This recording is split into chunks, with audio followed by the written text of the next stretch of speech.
This is JJ from Once Somerville. Thanks so much for being here. It's great to see you. What you're about to enjoy is some special content created just for you by the Once family. We appreciate the time that the artists have given, and we've put a link to their tip jar in the comments below. We've also put a link there to our GoFundMe. This is one of the ways that we're going to get through this time until we can be open and together again. Art and community are our priorities here at Once. We really miss you, and we can't wait until we can all be back together. Until then, this is our way of holding our community close and continuing to make art. So, before you enjoy the show, a couple of notes. The bathrooms are in the back. On the left, no flash photography, and as always, no crowd surfing. Enjoy. We'll see you soon.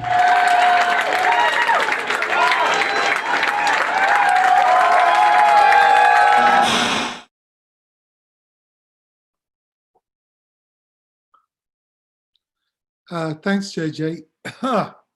It's nice to be back. Oh my God, my hair is a fucking catastrophe. Somebody said, ooh, are you cold? No, my hair is a fucking catastrophe. And before anybody's like, since when has your hair not been a catastrophe, Martin? Fuck off.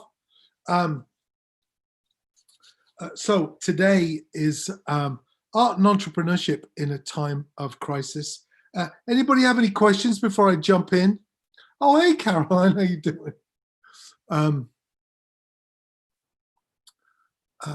Yeah, I'm not asking for tips today. There's a few places you can donate to if you wish. I'm really happy for you to donate to the Once GoFundMe as well, actually. Of course, if you really want to help me, you can go and buy my voodoo doll from my website. You could do that. You could set my voodoo doll on fire. Any questions for me before I start? No? Okay. I'm going to share my screen. I'll find my PowerPoint for today. Oh, is that it right there? Look at that.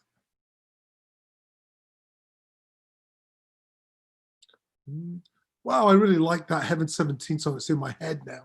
I'm going to be singing it all day. We used to hang out with Glenn Gregory and Martin Ware in 83, 84 in the UK. They were working with Tina Turner on her really big comeback record for her. Private Dancer, all those tracks were on that album. And at no point did we think that it wasn't crazy punk as fuck for them to be working with Tina Turner and doing backing vocals and horn sections. And it's a strange time. I talk about this a lot, how different that time was. Anyway, this is art and entrepreneurship in a time of crisis, but some other crap first. I've written a couple of books. 3 books. I'm working on my 4th about my time in Pill. Tour Smart, which is kind of the first book about touring with 166 F-bombs in it. Followed by Welcome to the Music Business, You're Fucked, which is pretty good. Seems frightening, but I think my philosophy at the time was forewarned is forearmed. It's also the best t-shirt ever. And behind that is a picture, an early draft where it says one of the quotes here of my 3rd book, Bad Smart, both of which are like 600 crazy fucking pages. Might be a good time to mention with these books up on the screen, I'm doing free touring classes now. Where you get my books for free as well. How does this work, Martin? I don't know. It just feels really good to do it. So I'm doing it. Couple of interesting things. This is a performance in Norway, I think, at a drive-in. People are doing interesting things. Local H just did 2 or 3 sold-out shows at a drive-in, only allowing 250 cars with 6 people, friends and family, like, you know, in each car. And I think they did pretty well doing it. Chris France has a new book out, worthy of a mention. Just came in the mail for me today, and I fell asleep listening to the beginning of it last night. It seems really intriguing to hear another drummer, not that Chris France is another drummer, but to hear another drummer talk about interesting situations with lead singers or front people. Yeah, hoping to chat with Chris at some point. And I thought this was interesting as well. God bless Taylor Swift. Collect all 8 copies of her new album. It's like, really? I mean, go for it, girl. You know, all 8 copies of the vinyl. like, I'm sure there are different tracks on every different version of different colored vinyl. We did the same thing with a Pigface red vinyl 7-inch single that I recorded in China with a band called Snapline on the B-side. And I bought all of these posters from the Cultural Revolution and folded them differently. So there are kind of 52 different singles. Buy them all. Taylor, you can use that idea if you're listening. One of the reasons I like to teach music business is not because of the amazing world of music business, but that it's a minefield, it's a swamp, it's a maze, and creates a great platform through which to teach a creative problem-solving mindset. And if you can get that by any means, you are unstoppable in any field. I don't mean to say that if you work in the field of jewelry or financial advising or gardening, you're not learning a problem-solving mindset. It just doesn't seem immediately apparent to me how that would translate. So there. Also, this is worthy of note too. I like that these filmmakers realized that the measurement of a successful movie in America is the number of tickets sold. So they bought out a movie theater. This was June 18th. They bought out a movie theater, bought all the tickets, and because no other movie anywhere in the country was selling any tickets, they had the highest grossing movie that week. The important thing is, for the rest of all time, they will have the highest grossing movie of that week. And all of their press releases will now say, you know, these 2 guys, we had the highest grossing movie. So people will be like, wow, these guys know what they're doing. Okay. One of the things I'm looking at is inspiration, trying to give inspiration, support, help, creativity, empathy, and the idea that we're not in this alone. We are all in this shit together. And I'm reading this quote a lot recently. Toni Morrison said, "This is precisely the time when artists go to work. There is no time for despair, no place for self-pity, no need for silence, no room for fear. We speak, we write, we do language. That is how civilizations heal." Toni Morrison. So this this presentation I'm going to show you is an interesting story for me of incremental activity, making little bits of difference, growing into, I think, close to $40,000 worth of difference so far. And I'm liking telling this. So my interest in art and creativity is not, ooh, this picture, this dollar bill, I've gone with a more magenta and more of an ochre ochre in the highlights on George Washington. I mean, I think that's what most people think art is, right? My interest in art and creativity, other than the fact I'm creative, is as a force multiplier, right? I like my little formula, 1 + 1. I like it when that equals 11, not 2. So I also like stories. Obviously, this whole thing is a story. So we'll look at some basics of this journey. I don't remember when the lockdown started. If anybody does, you want to throw it in the chat. Well, I can't see the chat in this mode, but I think it was it March 20th something? March 15th. It was me. It's mine. March 15th. Okay, March, April, May, June, July. Wow, it's 4 months. It's a fucking lifetime, isn't it? So I saw my friends at Smalls Bar in Hamtramck, the largest Polish population, I think, outside of Poland, just outside of Detroit there.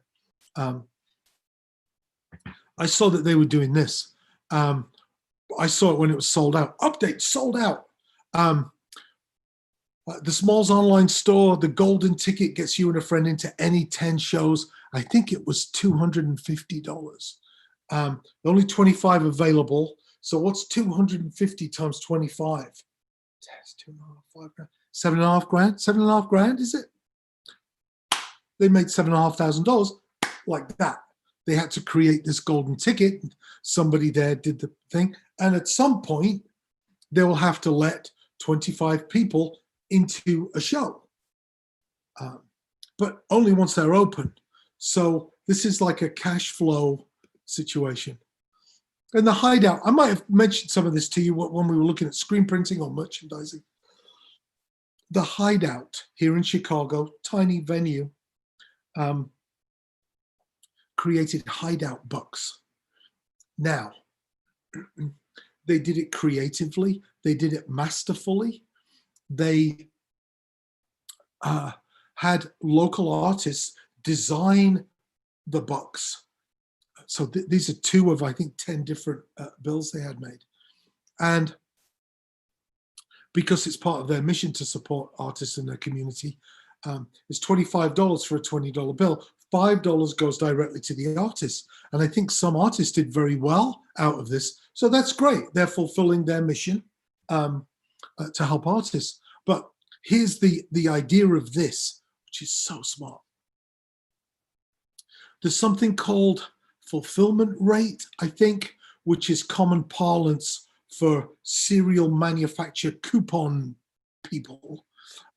If they say 50 cents off the Cheerios, they know they're not going to have to pay 50 cents off a box of Cheerios, because not people are going to go, oh, good deal, but won't be bothered to find the app or do the coupon or whatever shit you have to, whatever hoops you have to jump through. People won't do it. So there's a compliance rate, which is usually fairly low. So, but by making these books super cool, then some people are going to buy a set of 4 and frame them. So maybe except in extreme emergency, they're not gonna take that money to the Hideout to exchange it. It's just gonna be art on the wall to remind them of cool art and the fact that they helped. Good combination. There'll also be a number of people, and we all know those people who are like, ha ha, ha ha ha, right? I'm going to go and spend these dollars down there, and the people will lose them. You know, people will lose them. They'll be eaten by an animal, lost in a fire, fallen off the back of a truck, whatever.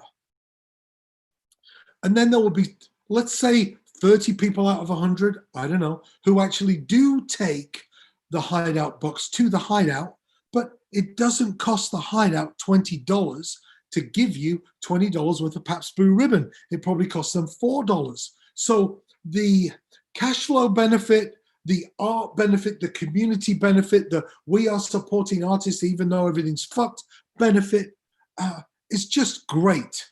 So I think this is one of my first conversations with JJ, was about Smalls and the Hideout and people doing stuff.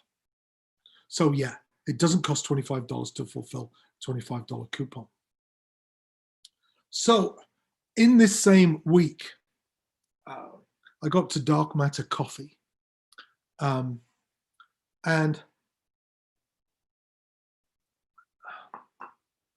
Dark Matter has 7 stores and 110 employees here in Chicago. And they make my get the fuck out of bed coffee, right? So we know these guys. And I'm up there all the time, and they were kind of freaking out.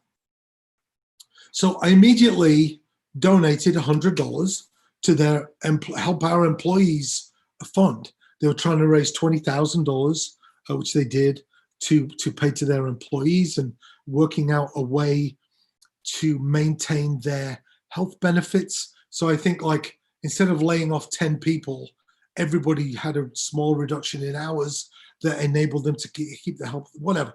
But it was obvious to me that these amazing creative people up there who make guitar pedals, who took me to Japan to launch my coffee in Japan, who've done a bunch of really interesting things, beer collaborations, all kinds of stuff, kind of opened my eyes to some interesting stuff. Were kind of frozen. And I came back here to my place, jangled by the stress that I felt coursing through their bodies. So I felt like I felt good for a minute about my $100 donation, because $100 is not nothing. But I can do math, and I realized that I donated 74 cents an employee. So that energy turned into something else. I wondered how I can materially help. So as I said, they make my get the fuck out of bed coffee. And I came up with this. A bag. I ordered these. It's just a craft bag with the coffee-like foil. What you call it? And we took. I had one of my guys, James Tenner, took the "get the fuck out of bed" design and changed it to "stay the fuck inside." And then I do the thing that I mentioned in the screen printing merchandise class. Sign it. I sign things in a different color, so nobody ever thinks, oh, Martin just printed his signature, right? Because if I signed it in a black Sharpie, and half the time I can't find my colored pens, but I go and find them because I think it's important. So we made these bags, and this created what I call the dark matter equation. So then I went up to dark matter with 100 bags. And they're like, what the fuck? I'm like, put those beans in, because Jesse had said to me, fuck, we're sitting here with 30,000 pounds of coffee. What the fuck are we going to do? Well, put some of it in my fucking stay the fuck inside bag, right? It's a new brand. So we've done a few things here. The power of screen printing lets us circumvent manufacturing turnaround times. 8 to 12 weeks for vinyl. I don't know how to circumvent that. But to get a foil coffee bag designed, printed, and used, that takes a while. But they were able to fill the stay the fuck inside bag. I thought they'd just put the bag inside the bag, but they did a combination with both bags for $50. And I think they sold over 300 within a week, because we were like up and down. I got clothes hangers, clotheslines in the basement with clothes pegs, printing bags. They eventually took over 300. So that's a $15,000 benefit to them for maybe $200 of my time and energy. So that starts to get me going, right? Good and bad, because if you can give that amount of help to somebody, who admittedly they're just putting their own coffee in a bag, but it wasn't the help of giving them the bags, right, which they could have made. It was, I think they just remembered that art's cool and creativity rocks. I don't know. It just felt like it helped. Well, I mean, it did help. We start to fuck around with this idea. We raised some money. I'll tell you how we did that in a minute. But we had a mural created by Shani Goss, Goss Advertising down in Decatur, Illinois, next to the Bob Dylan mural at Donnie's Pizza down there. And we had a Stay the Fucking Side mural made, and we also advertised our music conference. So now we're taking Stay the Fucking Side energy and starting to distribute that into other communities. We paid to have the mural done, and we asked that Shani and Tronny, Goss Advertising, find some local artists to give them a brush and some money. And we sent them some money to do that.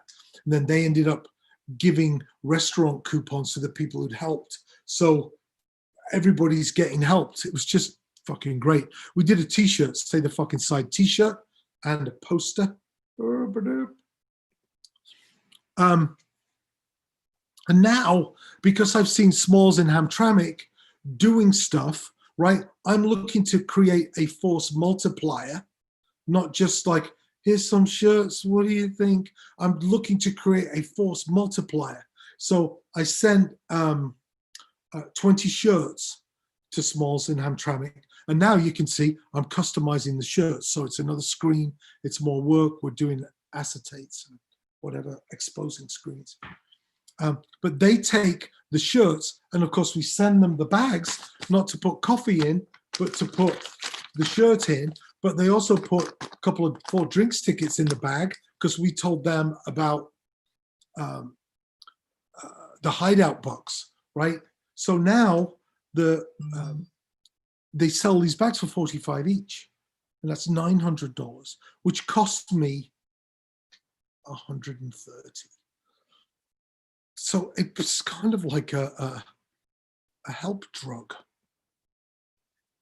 So I call this stuff, I call this shoot the dolphin, the act of working in a digital space and translating that into the physical realm. I call that shoot the dolphin. The idea being that just like a dolphin goes from air to water, your ideas need to be like a spear shot at the dolphin, and then the dolphin takes your idea, air, water, digital, physical, plus shooting dolphins upsets people. Yeah. It's just this, digital, physical. If you find yourself being digital too much, send a fucking postcard. Don't worry. If you do a nice job of the postcard and say something nice about a person, they'll take pictures of both sides of the cars and put it on fucking Instagram, and now it's digital. That's shoot the dolphin. Then this starts to explode. It's kind of crazy, really. Looking at this, we did some masks. Well, there's a poster right behind me. There's a restaurant here in Chicago called the Duck Inn. So we made special shirts, Stay the Duck Inside, because I just thought it was funny. Plus, we're keeping everybody here busy. James, art guy James, is just like, well, what now, mine? Reggie's Rock Club here in Chicago. I don't think they didn't want to say to people, Stay the Fucking Side. They wanted a shirt that said, come to Reggie's, right? I don't know, drive by. We'll give you a drive-by growler. So this energy starts to spread. We did, Busy Beaver Buttons sent us some buttons. So now we're putting buttons in the bags as well. And if you order one of these bags from us, we put candy and personalized notes, right? that one's like covered in something. And then people start wearing the shirts and taking pictures and putting them on Instagram. There's a couple, we did black and white for Once Somerville, which at some point, anybody wants to order one of those shirts from me, talk to JJ and we'll fulfill those shirts and work like that. This is Yukio from Barsai in Tokyo. We sent them some shirts. Hope for the Day, Suicide Awareness and Prevention, 13th floor in Austin. Starlight Bar in Tulsa. Bar Redux in New Orleans. Yeah. So this is interesting. I was just going to say this is where it gets interesting, but I think it's been interesting. But we did this. We put 4 mystery bags on my site. $8, $18, $28, $108. And we just said, look, choose the size, small, medium, large, extra large, 2X. And in each bag will be the shirt in the size of your choice, which it will be a mystery. It's probably going to say fuck somewhere. But there'll also be a button. And if you just want cheering up with a bag, a button, and a shirt for $8, which includes the postage, get the $8 one. We're happy to cheer you up a bit. If you're doing okay, get the $18 or the $28 one. You get the shirt and whatever, and we'll take everything over the 8 and put it into our Stay the Fucking Side campaign. If things are going really fucking well, buy the $108 bag, and we'll put $100 towards Stay the Fucking Side and send you this shit. We didn't tell anybody, but everybody gets a personalized note and a big handful of candy as well, because it's so easy to cheer people up, right? So at the time of putting this together, which was middle of June, I think, we'd sold 140. Sold a bunch more now, but this is interesting. How many of each do you think sold? And I mean, if you want to play this game at home, I'll just think about it. 140. How many of the $8? How many 18.28? How many of the 108? What interests me is the $8 and the 108.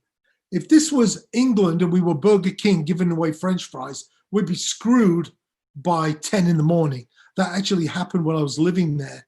People were on the radio going, no, hey, we've got Steve from Burger King coming to talk to us about their French fry giveaway. And Steve gets on the phone and says, no, stop, it's over. No, just people just went nuts, went round and round, just mobbed free French fries in England. So part of me thinks, oh shit, 120 of the $8, whatever, what else? It's kind of interesting. I like risky experiments like this. Turns out only 2 more of the $8 sold of the 108. 21 $8 bags, 19 $108 bags. And we raised nearly $5,000. So entrepreneurially, have you ever spoken to somebody and they're like, how's it going with your new business idea? Well, we've just done another proposal. We changed the fonts and we're waiting to hear back from the bank. Fuck the banks. Fuck the banks. You can do this stuff yourself. Just do stuff and make it happen. And I think, I can't see the number because it's under my thing, but by June 18th, I think we'd sold close to over 6,000. I'm sure we sold another couple of thousand of these since then. Interesting, right? I talk about this maybe in my merch lecture, when you give people a hammer. Yeah, give people a hammer. So then we sold out of the Stay the Fucking Side combo a couple of times, right? And being from music world, except in the case of Johnny Rotten selling English butter, the term sellout is a good thing, right? We sold out. We sold out. Then we added a new brand of coffee. Get the fuck in the shower, you filthy bastard, which comes with a bar of soap 100% organic goat's milk soap, goat's milk soap made out of grounds from, say, the get the fuck out of bed coffee.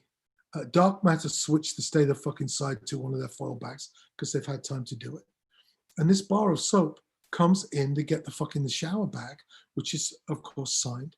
And now we're paying Jaded Hippie to make bars of soap. And then we're giving the bags with the soap to Dark Matter to fuel their sales. And then actually we also send bags with coffee and soap back down to Jaded Hippie's owner at the Art Farm in Decatur for them to sell down there. And I think we have some on our website too. Yeah, I haven't used this soap. I don't know if you've used this soap, Molly, but it looks really awesome. And it's just, I just like fucking around with this stuff. So we've used creativity and our machinery as an opportunity to multiply and help. Then with the killing of George Floyd, things start to kind of go like that, right? We still need to help the businesses we're helping. But I think we start to want to focus to that energy to Black-owned businesses, minority-owned businesses. So then I see Ganser Band, who should fucking play at what they're like jangly, angular, post-punk. They're really good. They're really good. I'm not just saying that because whatever.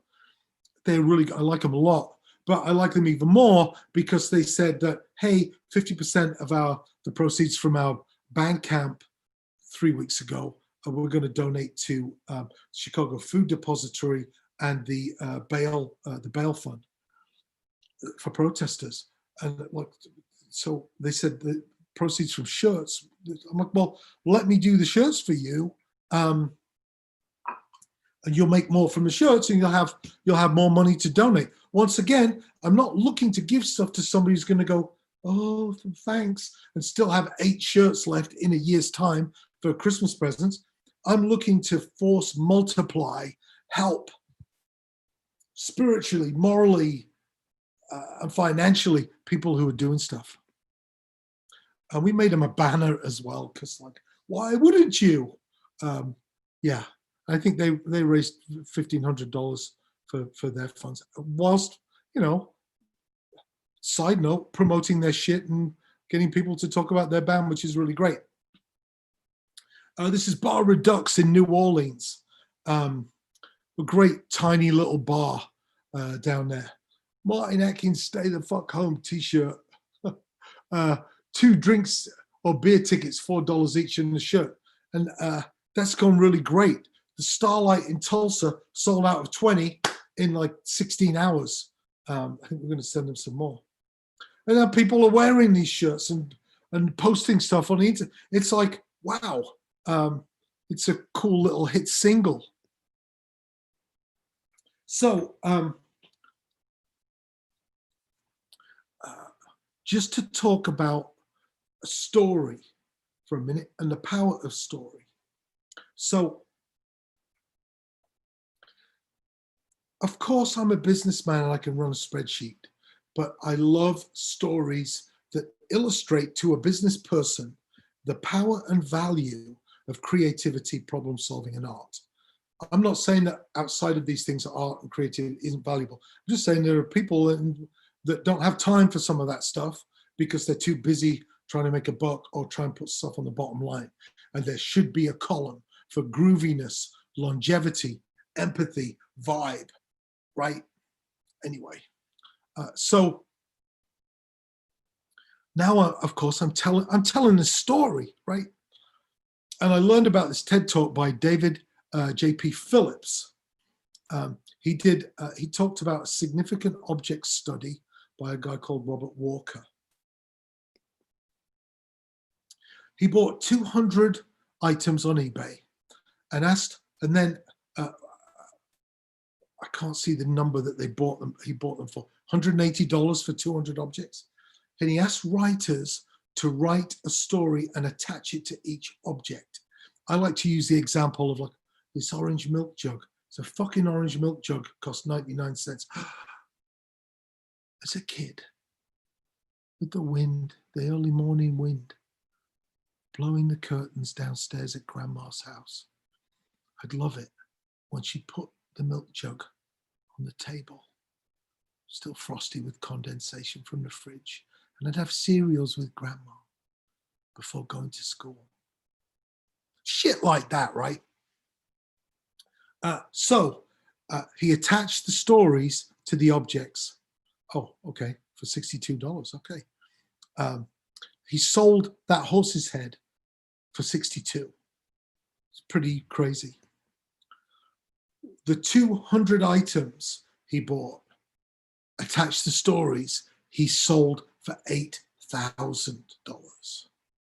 So if you're a storyteller or someone like me just doing crazy shit with bags and buttons and fuck, the word fuck and voodoo dolls, it's great to hear stuff like that.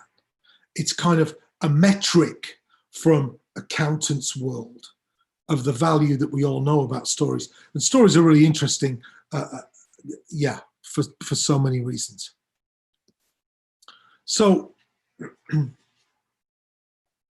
just as I hope I've managed to uplift a few people with a story of like, yes, everything is really, really fucked. But Small's Bar in Hamtramck did this. And the Hideout did this, boom.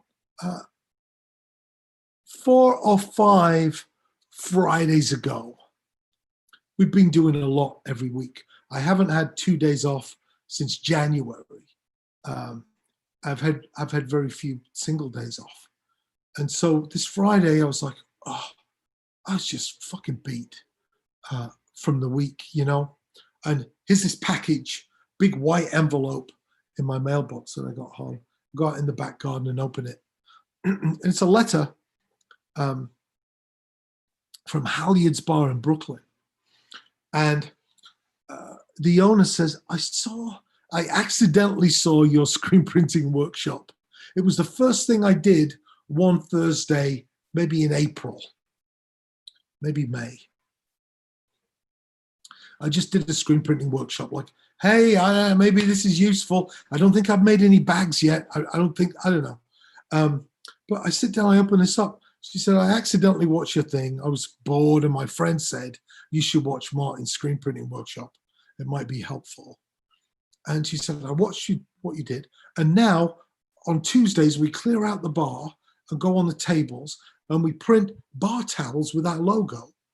And my friend and my partner, because they're right in the bay in Brooklyn, prints the logo on used sailcloth and then stitches growler carriers that sell for $70 a piece. She said, between the growler carriers and the bar towels, you saved our fucking bar.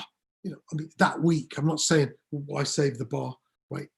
But and now suddenly, just like I hope Jesse and Kyle and the staff at Dark Matter were lifted up by like, here's some stay the fucking side bags that I signed. Here's this, here's that.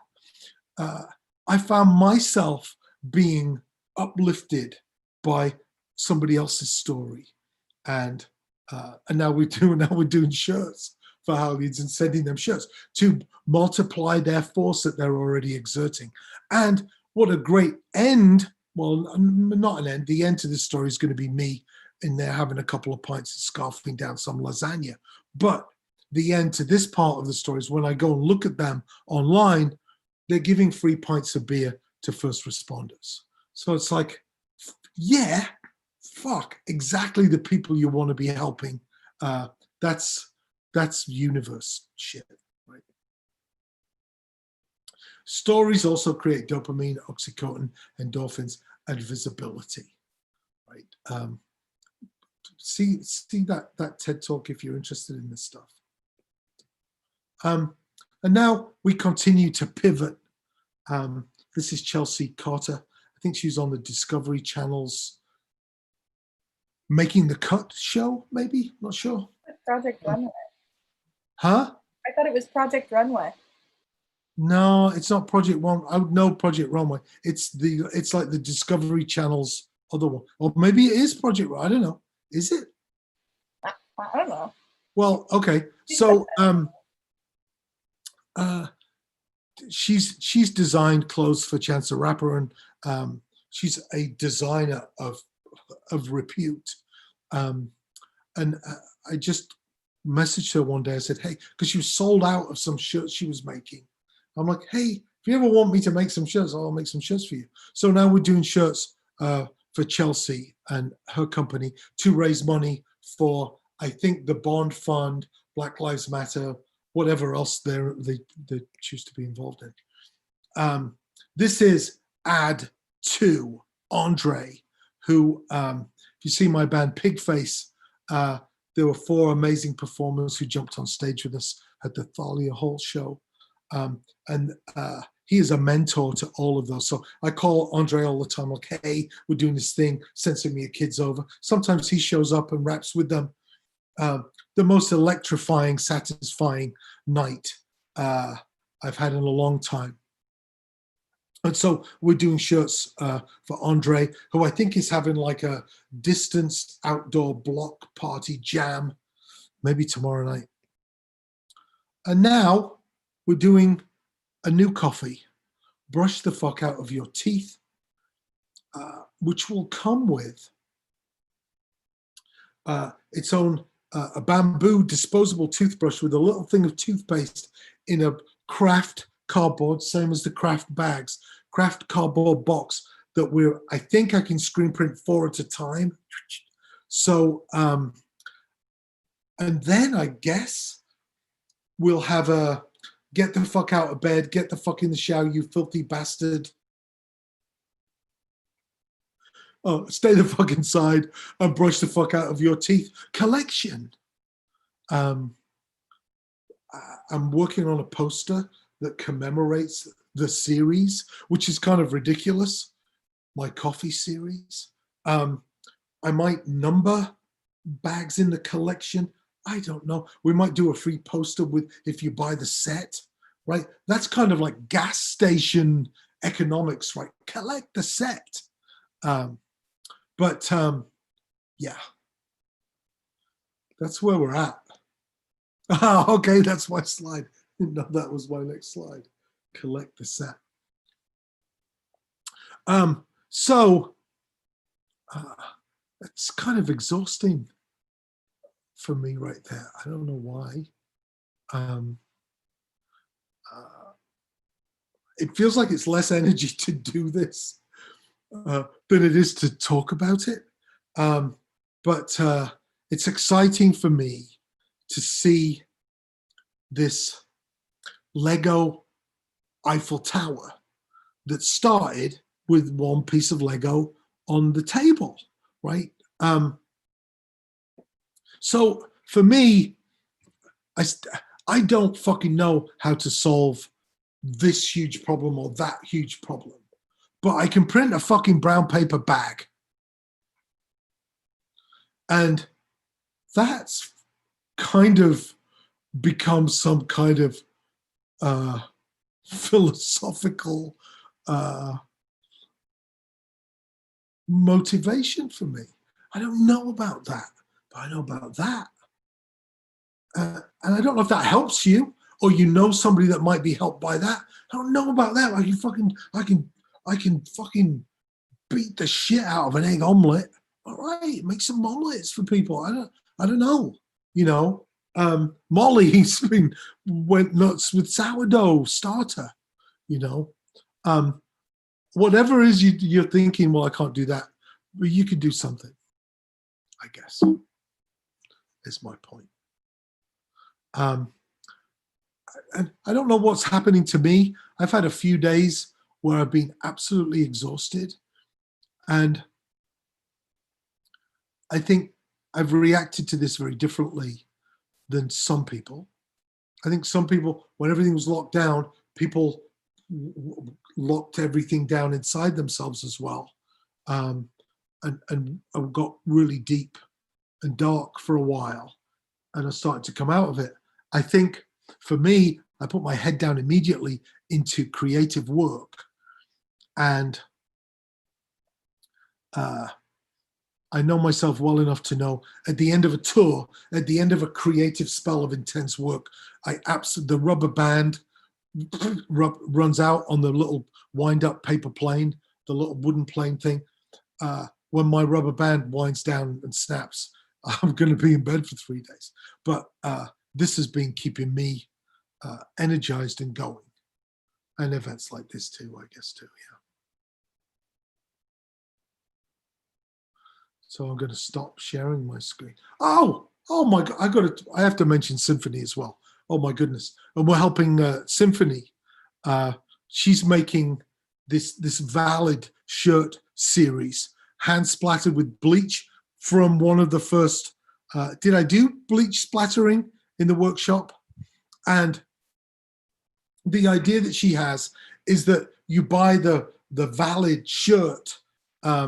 And then there's 2 sheets of these sections that you can complete with a bleach pen and then stitch inside the shirt at a place where you can be intensely reminded of it, a place where your skin is sensitive. You can be intensely reminded of it all day, this thing that you want to remind yourself of, these goals that you have.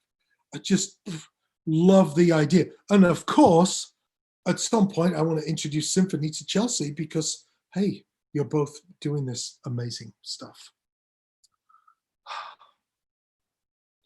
Okay, I'm going to stop sharing my screen and see if anybody has any questions.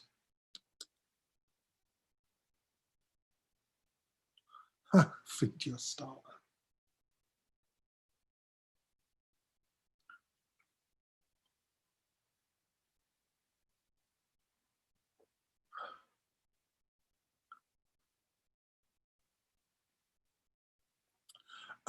What is the much loved music venue in Boston?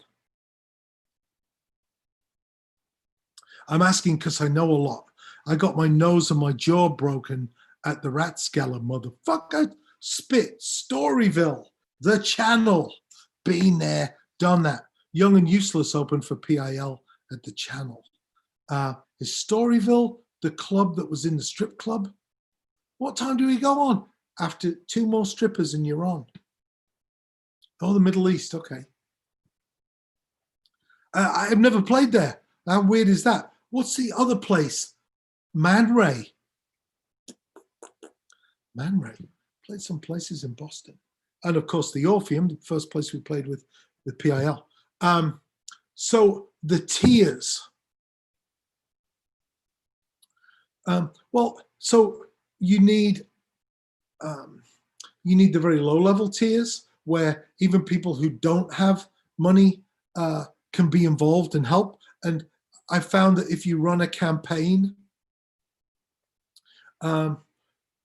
some people, I did something with Kevin Key from Skinny Puppy for his Patreon. He does things where people can join for a few dollars. How these things work is, people go, oh, what the fuck, I'll do the $3, and then they have access to some things. And maybe a few months in, as long as you're delivering interesting content and value, you'll see some of those people up. I fucking love this shit, and they'll upgrade to support you. Other than that, some big. I like the idea of if you're helping with the foundation of something, then let's see that reflected in a campaign. Like the $100 level this month is a brick from the club. I don't know. See people steal Banksy art all the time. Have somebody do a mural on the back of the club and then sell bricks. And have somebody come in and redo the bricks. You can't always find people to give you money, but you might know a construction company that might have a couple of days off. Say, well, we'll re-brick the back wall of the club if you paint it. Like First Avenue in Minneapolis has those stars with all the performers. Do a mini version of that with a band name on every brick and then chisel the fucking bricks out. You could actually put that, you get on the news as well. The back wall of perhaps the Middle East has been stolen. You know, I don't know. Is it a Banksy? I don't know.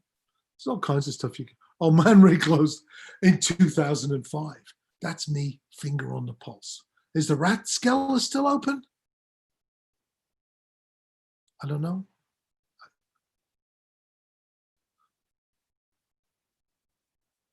Not for ages, but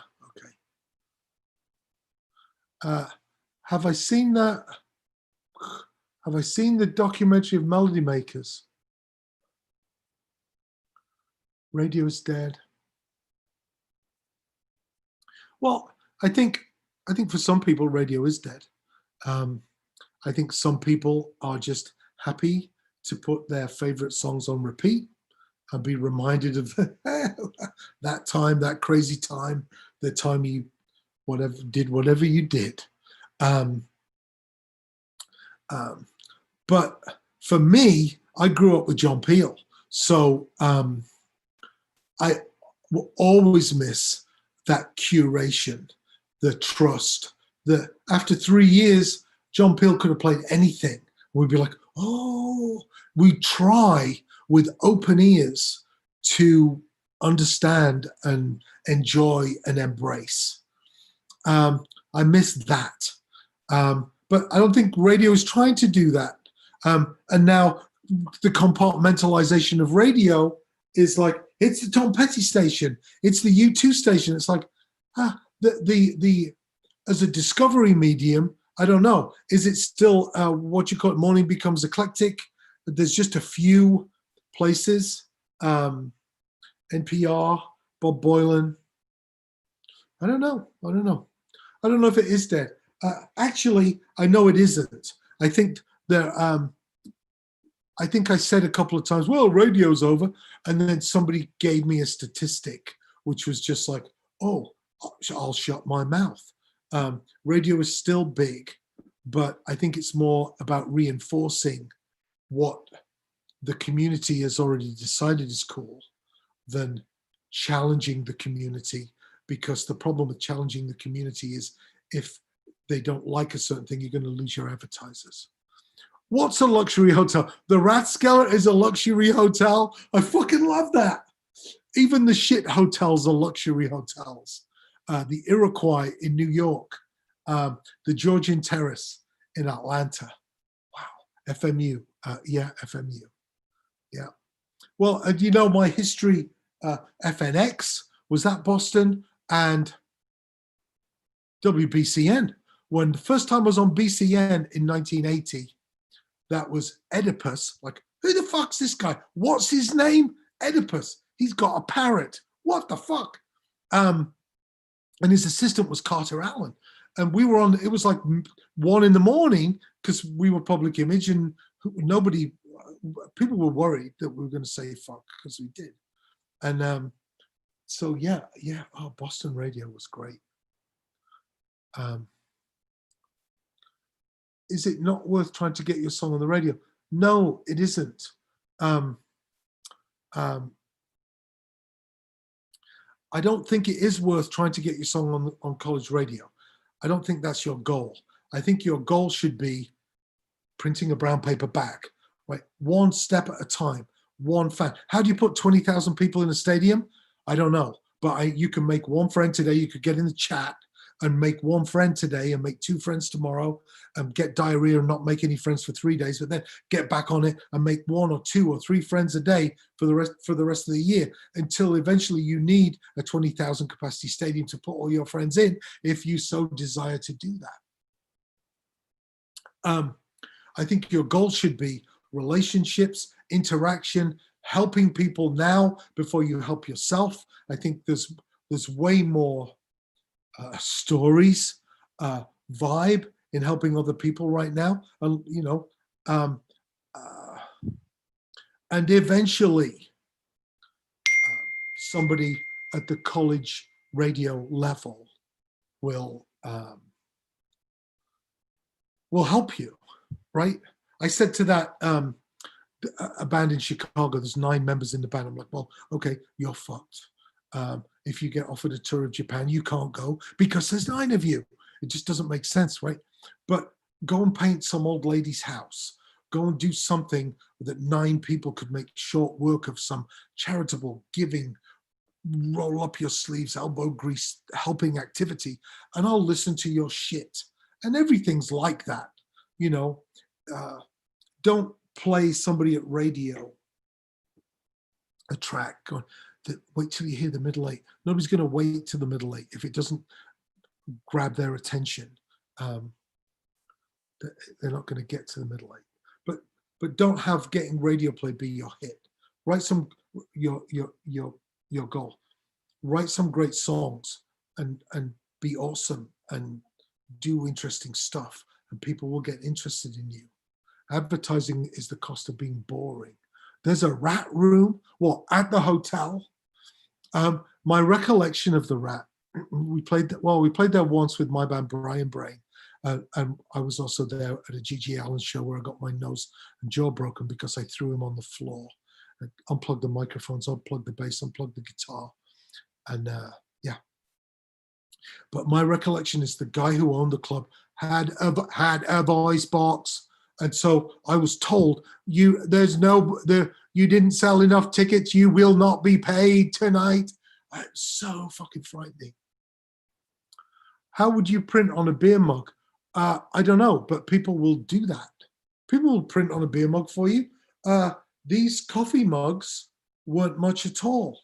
$5 a piece, Molly?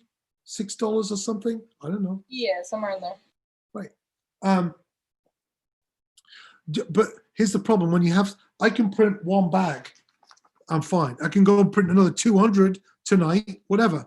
The problem with having a third party make stuff for you, unless you already have a fan base, who's that? The Dropkick Murphys, are they from Boston?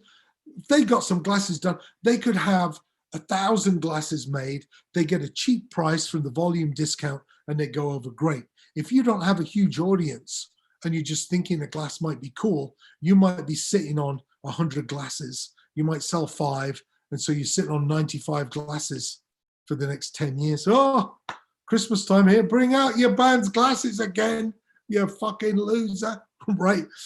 Stick to things that you can make yourself, because that makes them more interesting. Plus, it doesn't cost much money, you just make a few. Once you get a larger audience, get a vibe, see if people would like a pint glass. Write a song. Why would you not write a song called I Raise My Pint Glass to the People Who Want some whatever, right? And people will be like, oh, I've got the pint glass. Yes.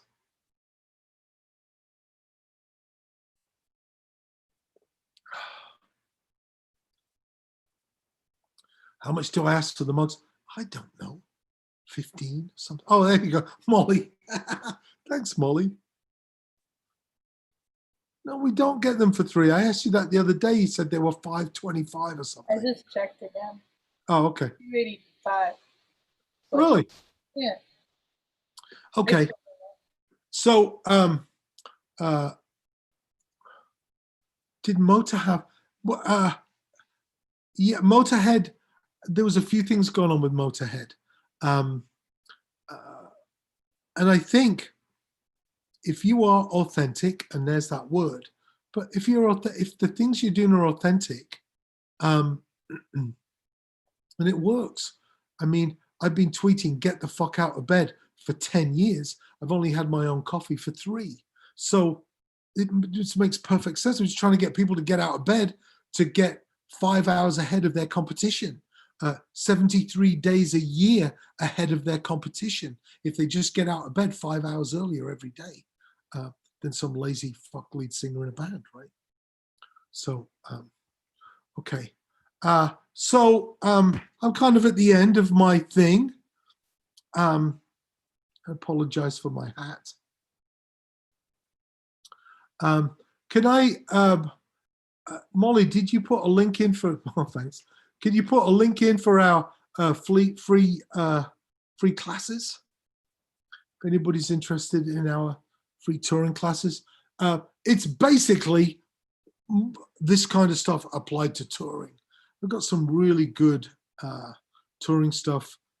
As I said, that was my first book, and my great-grandfather was an advance man for the circus. So it's in my blood. Running a circus or running the band Pigface, same thing. Okay, I'm gonna turn off my video. Thank you for coming. I hope to see everybody next week. I think I'm doing the Flowers of Romance. So that's different from the last 4 of these I've done. It's just me talking about Flowers of Romance, the album I did with, one of the albums I did with Public Image Limited. And there's, oh, you can see there. Can you see that? I'm trying to point my finger. There. That is the Mickey Mouse watch that I used on, I think, Banging the Door. Yeah. So next week we'll do Flowers of Romance. Still a pretty cool album, I think. So thanks for coming. See you next week. Bye. Donate to Once down here. Thank you. Bye.